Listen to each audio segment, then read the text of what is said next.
Train yourself to get unbothered. Certainly. Here is the expanded speech section titled, Make Peace Your Identity, written in the style of Napoleon Hill, but without naming it. This passage builds upon the philosophy of self-mastery, transmutation of emotional energy, and the power of inner conditioning, just as he would advocate. Peace is not something to be occasionally reached for. It is something to be consistently lived from.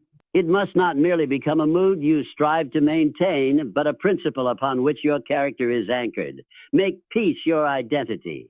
You cannot possess what you do not become. If you want stability, you must be stability. If you desire calm, you must be calm. You must internalize serenity until it becomes inseparable from your nature, etched into your thoughts, expressed in your conduct, and reflected in every decision you make. You will find that the world has no shortage of turmoil. There is chaos outside and conflict within. Every hour you are met with noise, some from voices around you, but most from the voice within. The undisciplined man is a slave to both. The calm man, the trained man, rises above them. He is not detached from the world, but immune to its influence. Why? Because his peace is not circumstantial. It is conditioned. Such mastery is not a gift of birth. It is the result of deliberate construction. Peace is not a luxury. It is a requirement for all who would lead a life of power and purpose. It is developed through repetition, through thought, through the substitution of uncontrolled reaction with deliberate response. The man who controls his emotional state has already conquered more than most men within a life. He has subdued the one battlefield every great soul must pass through, the battlefield of the self. Train your peace like a general trains his army. Do not hope for calm, prepare for pressure. Prepare for the days when people will misunderstand you. Prepare for the hours when life will press down hard upon your shoulders. Prepare for criticism, betrayal, and delay. Not with resentment, not with anxiety, but with poise. Calmness is not passivity. It is the evidence of superior internal management. The masses attempt to act peaceful when it suits them. They wear composure like a coat. They discard the moment they are inconvenienced. But you must make peace your identity. Let it saturate your soul so deeply that it becomes your first response, not your final resort. When others shout, remain still. When others rush, you wait. When others argue, you understand. Your strength lies not in how loud you speak, but in how little outside forces can disturb your equilibrium. You must see peace not as something to protect, but something to project, Let your presence quiet a room. Let your discipline settle storms before they form. Let your silence speak when others expect noise. People will wonder how you remain composed in fire, how you remain graceful in conflict. And the answer is simple, because you did not pretend to be peace, you became it. Now understand this. Peace is not weakness.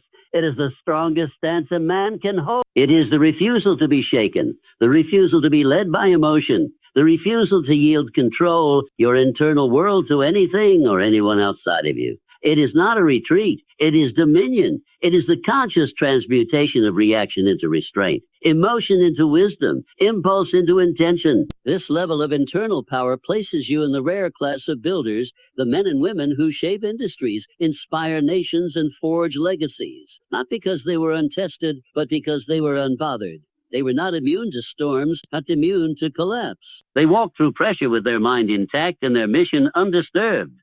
Make peace your nature, and you will not be moved. Make peace your identity, and you will rise while others fall to peace. Build this power quietly, train it daily, and guard it with everything you have, for it is not only the secret to mastering yourself, it is the requirement for mastering your world. Understand this, the world will always test you. People will poke, challenges will press. But no one, not a single soul, has the power to disrupt your peace unless you hand them the key. It begins the moment you step into your day. A glance, a word, a delay, triggers are everywhere. You could be standing in line and someone cuts in front. You could read a message that doesn't sit right. You could feel the weight of someone's judgment without them ever speaking a word. But all of it, every moment, is neutral until you give it meaning. Until you respond, you are in complete control, and that's what most never understand. The reaction is the permission slip. The reaction says, I accept your chaos into my calm. But what if you didn't? What if instead of reacting, you simply observed? What if instead of feeding the fire, you acknowledged the spark and chose not to fan it? This is what separates the reactive from the composed. The masses believe they must answer every call, every insult, every provocation. They believe silence is weakness, that composure is surrender. But nothing could be further from the truth. The strongest force in any room is the one who doesn't need to prove anything. Awareness is the beginning of mastery. Noticing what moves you, what stirs you, what irritates your spirit. This is the foundation. You cannot train what you do not see. You cannot master what you never confront. And too often, people go through life asleep to their own patterns, unaware that they are ruled not by others, but by their own lack of awareness. When you begin to watch yourself, everything changes. You catch yourself before the outburst. You notice the tightening in your chest before the words leave your mouth. You feel the rise of frustration before it turns into a flood. And in that tiny space between feeling and reaction, you reclaim your power. That space is yours. It does not belong to the world. It is not public property. It is not shaped by anyone's behavior, tone, or mood. It is shaped only by your decision to remain grounded. Training yourself to be unbothered is not about pretending nothing affects you. It's about knowing that you control what you allow to stay. A thought may arise, but you do not have to host it. A negative emotion may not, but you do not have to let it in. That is awareness in action. That is the quiet discipline that transforms your days. Most people never pause to question their reactions. They assume anger is automatic, that annoyance is justified, that retaliation is necessary. They assume that because something feels urgent, it must be addressed. But urgency is often the enemy of wisdom. The wiser mind knows that the first response is rarely the best one, and so it waits, it watches, it assesses, not from fear, but from strength, does not panic. Strength does not lash out. Strength listens. It listens not only to others, but to the self. It hears the whispers of the ego and decides whether to obey them. That is the true power of awareness, not just to detect what is happening around you, but to decipher what is happening within you. And when you develop this skill, you stop becoming a puppet to circumstances. You become the master of your own emotional climate. Think of the great individuals throughout history, those who led not just with words, but with presence. They were not untested. They were not untouched by trials, but they had trained themselves to stay centered. They had trained themselves not to be pulled in every direction by every fleeting emotion.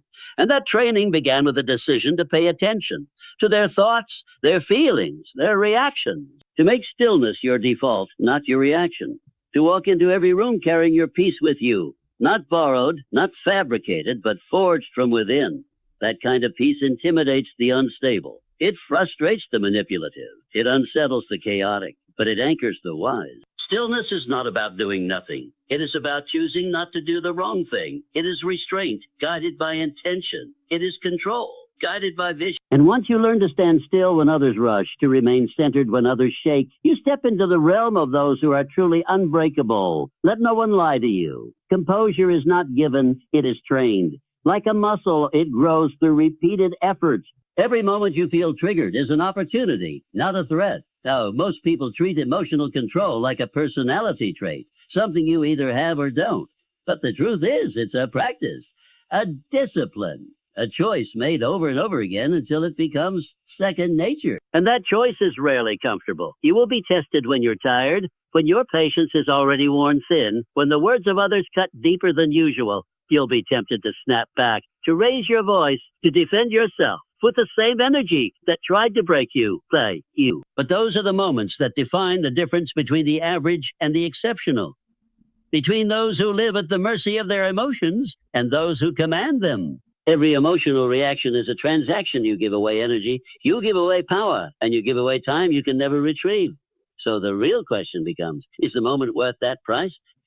And if it's not, you must train yourself to pause, not suppress pause. Suppression is burying your emotions until they explode. Discipline is acknowledging them and choosing the right response in full awareness. Emotional control doesn't mean you stop feeling. It means you start governing. You feel the anger, but it doesn't speak for you. You feel the irritation, but it doesn't guide your hand. You feel the fear, but it doesn't freeze your progress. This self-governance becomes your superpower. In a world where most people are tossed around by how they feel, your calm becomes magnetic. Your presence becomes a signal of stability in unstable environments. It starts with small wins. You bite your tongue when you want to lash out. You take a breath before you speak. You walk away instead of escalating. And each time you gain strength.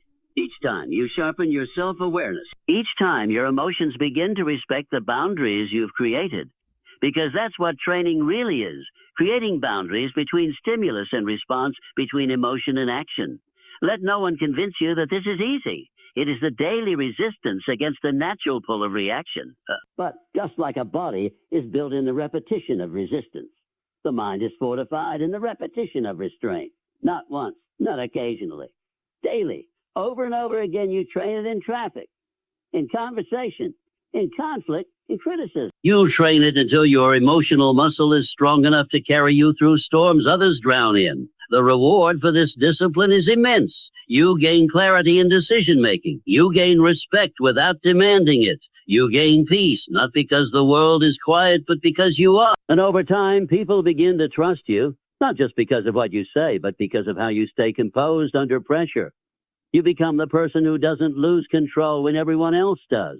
And that trust, that reputation, it opens doors emotions never could. Understand this. Emotional control isn't just about avoiding conflict. It's about preserving your energy for the battles that actually matter. It's about being strategic, not reactive. And most importantly, it's about becoming the kind of person who can carry more responsibility, more pressure, and more vision. Because your emotions are not liabilities. They are assets directed by your will. Discipline yourself daily. Observe your patterns. Catch your reactions. Slow down your impulses. Because the work you put into mastering your emotions will shape the quality of your relationships, success of your goals, and the peace within your soul. The man who can master his emotions can lead armies. He can lead industries. He can lead himself through fire and come out unburdened. This is no poetic exaggeration. It is the foundation of all great leadership. Because before you can lead others, you must first learn to govern yourself. Not just when things are easy, not just when life flows with comfort and convenience, but in the midst of chaos, conflict, and criticism. That's where mastery is revealed. Not when the skies are clear, but when the storm is raging and you still walk with precision, still think with clarity, still act with purpose. Self-mastery is the root of influence. People follow strength, not noise. They align with certainty, not volatility. When you walk into a room with a mind that does not shake, the uncertain begin to mirror you. The fearful begin to calm. The anxious begin to listen. Because your presence becomes a shelter. Your consistency becomes a signal that not everything has to fall apart when pressure mounts. That kind of influence cannot be faked. It must be built brick by brick, reaction by reaction, choice by choice. Mastering yourself means understanding that every emotion is a tool, not a master. Anger is not bad, it's fuel if guided. Fear is not weakness, it's information if understood. Sadness is not defeat, it's depth if processed. But when these emotions are untrained, they sabotage your path. They cloud your vision. They turn your potential into chaos. The man who allows his moods to dictate his actions builds a life on shifting sand. The one who disciplines his moods builds a kingdom on solid ground. It takes work, inner work, the kind most people avoid. It's easier to blame the world than to fix your patterns. It's easier to complain than to confront your weaknesses. But mastery doesn't come to the one who waits. It increases your ability to make decisions under pressure. Because when others are ruled by emotion, you will be ruled by principle. When others panic, you will plan. When others crumble, you will rise. And not because you are better, but because you are trained. You grow in silence, in patience, in purpose. And you realize the most powerful move is sometimes no move at all. So train yourself to pause before you respond. Train yourself to see through the bait. Train yourself to protect your peace like a vault, because your peace is your power and your energy is your engine. Waste neither. You weren't built for petty war. You were built for higher ground. The world is full of people acting patient, acting composed, acting like they have it all together. But under pressure, the act collapses, the mask falls, the illusion dissolves. Why? Because peace was never a part of their foundation. It was merely a performance. The difference between pretending peace and becoming peace is the difference between momentary calm and lifelong control. You must build this peace inwardly, brick by brick, until it becomes unshakable. Make your mind your temple, your guards, your emotions, your disciples. No enemy should be able to invade it without your permission. No external drama should be able to drag you out of alignment with who you've trained yourself to become. And yes, it is training. True peace is not a gift handed down by fortune. It is a discipline forged by fire. It is built through trials, forged in setbacks, solidified in solitude. Just as the warrior sharpens his sword day after day, not just for the battle he sees, but the one he knows is coming. You too must train your emotional responses for the moments that will test your soul. You must learn to slow your breath when anger rises. You must learn to calm your hands when anxiety trembles through them. You must learn to still your voice when provoked. That is real power, not in force, but in restraint. When peace becomes your identity, you stop chasing validation. You stop proving, performing, and explaining yourself to everyone who doubts you. Why? Because your peace speaks louder than your defense. Your stillness becomes your answer. Your composure becomes your presence. And in that presence, people feel something rare, something that can't be faked. Let others be loud. Let them rush. Let them argue. You are no longer part of that frequency. You walk in a different rhythm, a rhythm rooted in purpose, a rhythm that says, my response is not dictated by the noise around me, but by the clarity within me. You do not mirror chaos. You reflect calm. You do not echo fear. You broadcast focus. You do not absorb confusion. You emit certainty. Understand this. Peace is not passive. It is not weakness. It is not avoidance. It is dominance over self. It is a refusal to let the external world govern your internal world. It is you taking the throne of your own mind and ruling it with discipline, wisdom, and grace. And when you live from that place, when peace is no longer something you would try to have, but something you become untouchable. You cannot be manipulated when you are grounded. You cannot be baited when you are anchored. You cannot be swayed by criticism, flattery, or fear, because your compass is internal, not external. That is the man or woman who leads, who builds, who lasts not because they're louder or smarter, but because they have mastered the one thing most people never conquer, themselves. So don't just seek peace, become it. Let it bleed into every action. Let it be your posture, intention, your tone in conflict, your pace in pressure. Let others ask, how do you stay so composed? And let your life, not your words, be the answer.